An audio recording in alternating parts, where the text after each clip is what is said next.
박영선 의원 저희가 연결해 보려고 합니다. BBK 가짜 편지 사건을 다시 대정부 질의에서 수면 위로 끌어올리신 분이죠. 의원님 연결됐습니다. 안녕하십니까? 네, 안녕하세요. BBK. 감회가 새롭겠습니다. 의원님. 네. 예, 2007년 당시에도 사실은 BBK 최정방 공격수 중에 한 분이셨죠. 네. 자, 그런데 이제 그 대정부 질의에서 문자를 공개하셨어요. 예. 네. 박영선 의원에게 사죄드리며 그리고 저에겐 2개의 카드가 남아있다. 이런 내용의 문자를 공개하셨는데 이게 요 문자만으로는 잘 이해가 되지 않는 분들이 많을 겁니다. 어떤 문자인지 전체적으로. 좀 설명해 주십시오. 왜 이런 문자가 왔고 전후 맥락이 뭔지. 그 2007년 이제 10년 전 일인데요. 그 당시에 이 박근혜 전 대통령 측근들이 이명박 후보가 주가 조작을 해가지고 5,200여 명의 피해자가 났고 또 600억 원의 피해를 발생시켜서 이 수백억 원을 횡령한 이 BBK의 실소유자가 바로 이명박 후보다라고 주장을 했었죠. 그런데 이 실소유자 문제가 나오니까 이제 이명박 그 후보께서 나는 실소유자가 아니고 피해자다 이런 이제 주장을 하면서 김경준이 실소유자다 이제 이렇게 계속 주장을 하면서 그 선거를 버텼는데 네네. 이 김경준이 이제 실질적으로 입국을 하게 되지 않았습니까? 네. 미국에서 입국을 하니까 이명박 후보의 지지율에 이상이 생겼어요. 네네. 그러니까 그 당시에 한나라당이 이 민주당이 이명박 후보에게 타격을 주기 위해서 김경준 씨를 국내로 데리고 왔다라는 기획 입국서를 주장을 하게 됐고 그 주장을 뒷받침한 것이 바로 BBK 가짜 편지였습니다. 맞습니다. 그런데 이 가짜 편지를 흔든 사람은 바로 당시에 그 홍준표 클린정치위원장이었거든요. 그런데 이 홍준표 클린위원장이 이 가짜 편지를 흔들면서 민주당과 김경준의 발언이 거짓이고 오히려 이것이 문제가 있다. 뭐 이런 식으로 이제 이걸 뒤집어 씌우려고 하는 하나의 일종의 그 선거에 당선될 목적으로 어떤 사건을 조작한 이 조작 사건이었습니다. 맞습니다. 네. 그런데 3년 3개월 후에 이 편지의 실제 작성자가 나타나서 기자회견을 하면서 이 편지는 이명박 전 대통령 가족과 측근의 부탁으로 날조됐다. 이렇게 이제 기자회견을 하면서 그 후에 저한테 죄송하다는 문자를 보냈고요. 이분이 저한테 이제 그 죄송하다는 문자를 보낸 이유는 이 BBK 가짜 편지 사건으로 제가 이제 엄청나게 고통을 당했었거든요. 검찰이 저를 중심으로 한 민주당이 이것을 기획했을 것이다라는 어떤 그 각본을 짜놓고 제 주변 저를 비롯해서 제 주변의 수사를 엄청나게 했었습니다. 네네. 그런데 이제 이게 사실이 아닌 것으로 밝혀진 그런 사건이었죠. 네. 그때 이제 가짜 편지는 사실 좀 약하고 증거 조작을 한 것이죠, 완전히. 예. 그렇습니다. 네.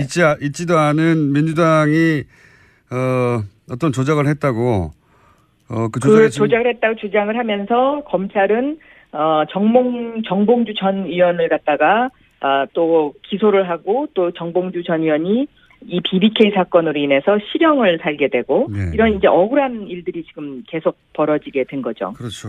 뭐 선거권도 10년간 박탈되는 상태고 전봉주 맞습니다. 네.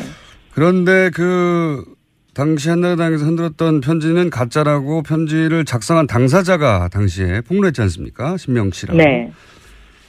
그래서 그분이 이제 이 일로 고생하신 박영선 의원에게 죄송하다고 그거 내가 쓴 가짜라고 이렇게 폭로하면서 보낸 문자인 걸로 보이는데요. 그죠? 네네. 네. 그런데 이제 지난 대정부 질문에서 새로운 증거가 있다고 하셨지 않습니까? 이제 그 문자 메시지의 내용을 보면은요. 나에겐 아직 두 개의 카드가 있다. 이렇게 써 있지 않습니까? 네네. 근데 이 2개의 카드가 지금 현재 밝혀지지 않았고요. 이분이 그 문자를 보내면서 저한테 뭐라 그랬냐면 검찰청 발표는 담당 검사 박철우 검사 외에는 전부 거짓이다. 이렇게 2가지의 이야기를 적었어요. 근데 제가 이제 여기서 말씀드리고 싶은 내용은 뭐냐면 검찰이 새로 출발하겠다 그러면서 인혁당 사건을 사죄를 국민한테 했었는데요. 사실은 지금 검찰이 새로 출발하려면 바로 이 BBK 사건 수사에 대한 대국민 사과가 있어야 된다. 저는 그렇게 보고 있습니다. 왜냐하면 여기서의 그 검찰청 발표가 전부 가짜다라는 그 의미는 뭐냐면 그 당시에 검찰이 이 가짜 편지의 윗선은 없다라고 해서 꼬리를 잘라버렸거든요. 그렇죠. 예. 그런데 이 문자가 의미하는 것이 이 윗선이 있다라는 것을 의미하는 것일 거라고 저는 그렇게 생각하고 있습니다. 왜냐하면 이 윗선과 관련된 여러 가지 그 등장인물들이 나오는데요. 네. 이 등장인물들에 대해서 검찰이 다 면죄부를 줬고, 그리고 이 등장인물들이 그 당시에 그 면죄부를 받고 조용히 있었으면 제가 그냥 가만히 있겠는데, 요즘 보면 마치 대한민국의 정의를 바로 세우는 사람인 것처럼 둔갑을 해서 오히려 더 큰 소리를 치고 있습니다. 그렇기 때문에 저는 이 부분과 관련해서는 검찰이 재수사를 하고 국민들에게 사과를 해야 되는 것 아닌가, 저는 그렇게 생각하고 있습니다. 지금 말씀하신 그 당시에 그 신명 씨가 자신에게 네. 편지 조작을 지시했던 사람, 그리고 관여했던 사람이라고 밝힌 인물들이 이명박 대통령의 형인 이상득 씨, 네. 그리고 최시중, 그리고 이명박 특보 당시에, 그리고 김병진 특보. 예. 네. 그다음에 동서인, 이명박 대통령의 동서인 신기혁 씨, 이런 분들을 이름이 직접 거론됐었어요, 그때 당시에. 네네. 근데 이제 검찰에서는 또 이분이 또 이런 이야기도 했어요. 그 홍준표, 그러니까 가짜 편지를 흔든 홍준표 대표가 윗선이 있으면 정치적으로 책임진다고 했으니까 그렇게 하세요. 라는 이런 이야기도 했거든요. 네네. 그러니까 이 부분과 관련해서는 검찰의 수사가 그 당시에 매우 불투명하다.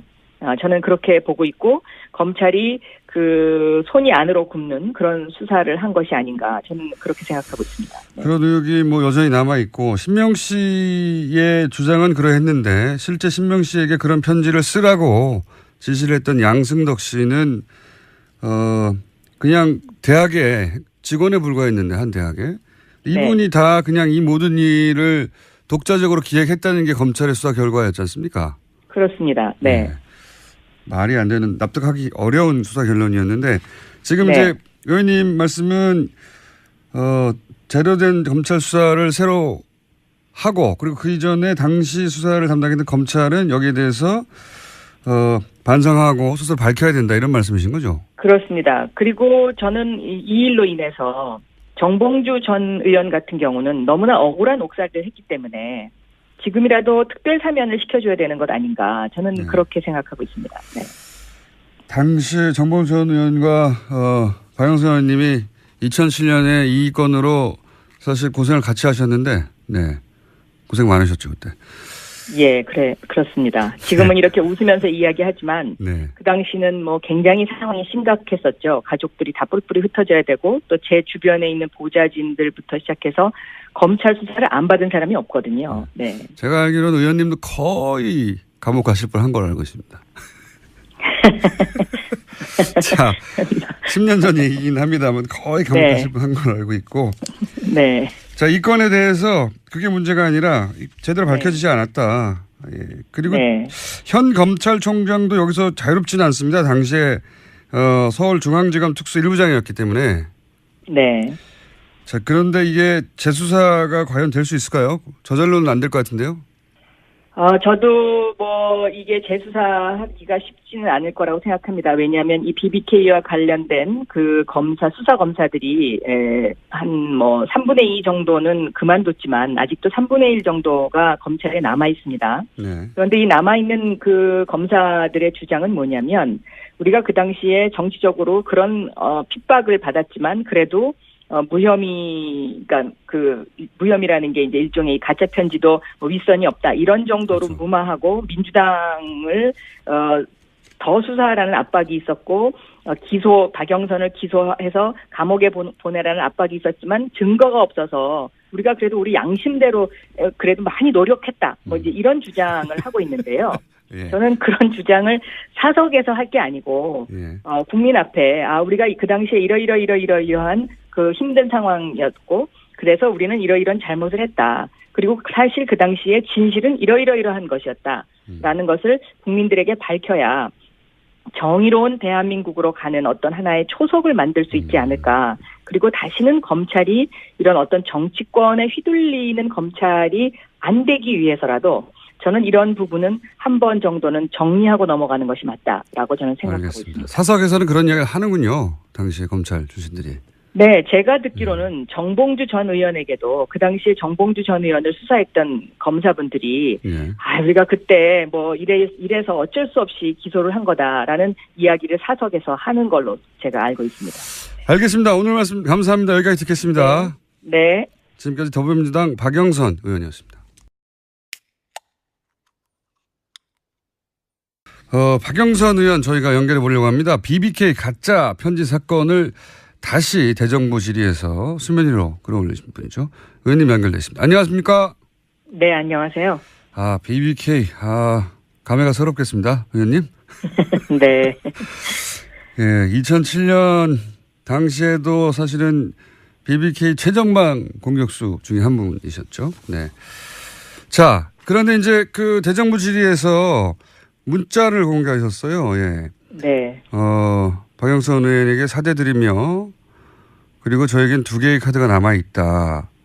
이런 내용의 문자를 공개하셨는데 이게 요 문자만으로는 잘 이해가 되지 않는 분들이 많을 겁니다. 어떤 문자인지 전체적으로. 좀 설명을 해 주십시오. 왜 이런 문자가 왔고 전후 맥락이 뭔지. 그 2007년 이제 10년 전 일인데요. 그 당시에 이 박근혜 전 대통령 측근들이 이명박 후보가 주가 조작을 해가지고 5,200여 명의 피해자가 났고 또 600억 원의 피해를 발생시켜서 이 수백억 원을 횡령한 이 BBK의 실소유자가 바로 이명박 후보다라고 주장을 했었죠.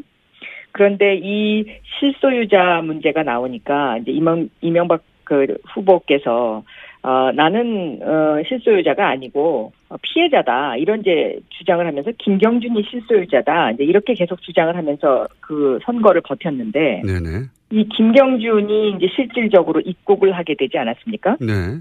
미국에서 입국을 하니까 이명박 후보의 지지율에 이상이 생겼어요. 네네. 그러니까 그 당시에 한나라당이 이 민주당이 이명박 후보에게 타격을 주기 위해서 김경준 씨를 국내로 데리고 왔다라는 기획 입국서를 주장을 하게 됐고 그 주장을 뒷받침한 것이 바로 BBK 가짜 편지였습니다. 맞습니다. 그런데 이 가짜 편지를 흔든 사람은 바로 당시에 그 홍준표 클린정치위원장이었거든요. 네네. 근데 이 홍준표 클린위원장이 이 가짜 편지를 흔들면서 민주당과 김경준의 발언이 거짓이고 오히려 이것이 문제가 있다. 뭐 이런 식으로 이제 이걸 뒤집어 씌우려고 하는 하나의 일종의 그 선거에 당선될 목적으로 어떤 사건을 조작한 이 조작 사건이었습니다. 있죠. 맞습니다. 네. 그런데 3년 3개월 후에 이 편지의 실제 작성자가 나타나서 기자회견을 하면서 네. 이 편지는 이명박 전 대통령 가족과 측근의 부탁으로 날조됐다. 이렇게 이제 기자회견을 하면서 그 후에 저한테 죄송하다는 문자를 보냈고요. 이분이 저한테 이제 그 죄송하다는 문자를 보낸 이유는 이 BBK 가짜 편지 사건으로 제가 이제 엄청나게 고통을 당했었거든요. 검찰이 저를 중심으로 한. 그래서 그분이 이제 이 일로 고생하신 박영선 의원에게 죄송하다고 그거 내가 쓴 가짜라고 이렇게 폭로하면서 보낸 문자인 걸로 보이는데요. 그죠? 네네. 네. 그런데 이제 지난 그 대정부 질문에서 새로운 증거가 있다고 하셨지 않습니까? 이제 그 문자 메시지의 내용을 보면은요. 네. 나에겐 아직 두 개의 카드가 있다. 이렇게 써 있지 않습니까? 네네. 근데 이 2개의 카드가 지금 현재 밝혀지지 않았고요. 네. 이분이 그 문자를 보내면서 저한테 뭐라 그랬냐면 검찰청 발표는 담당 검사 박철우 검사 외에는 전부 거짓이다.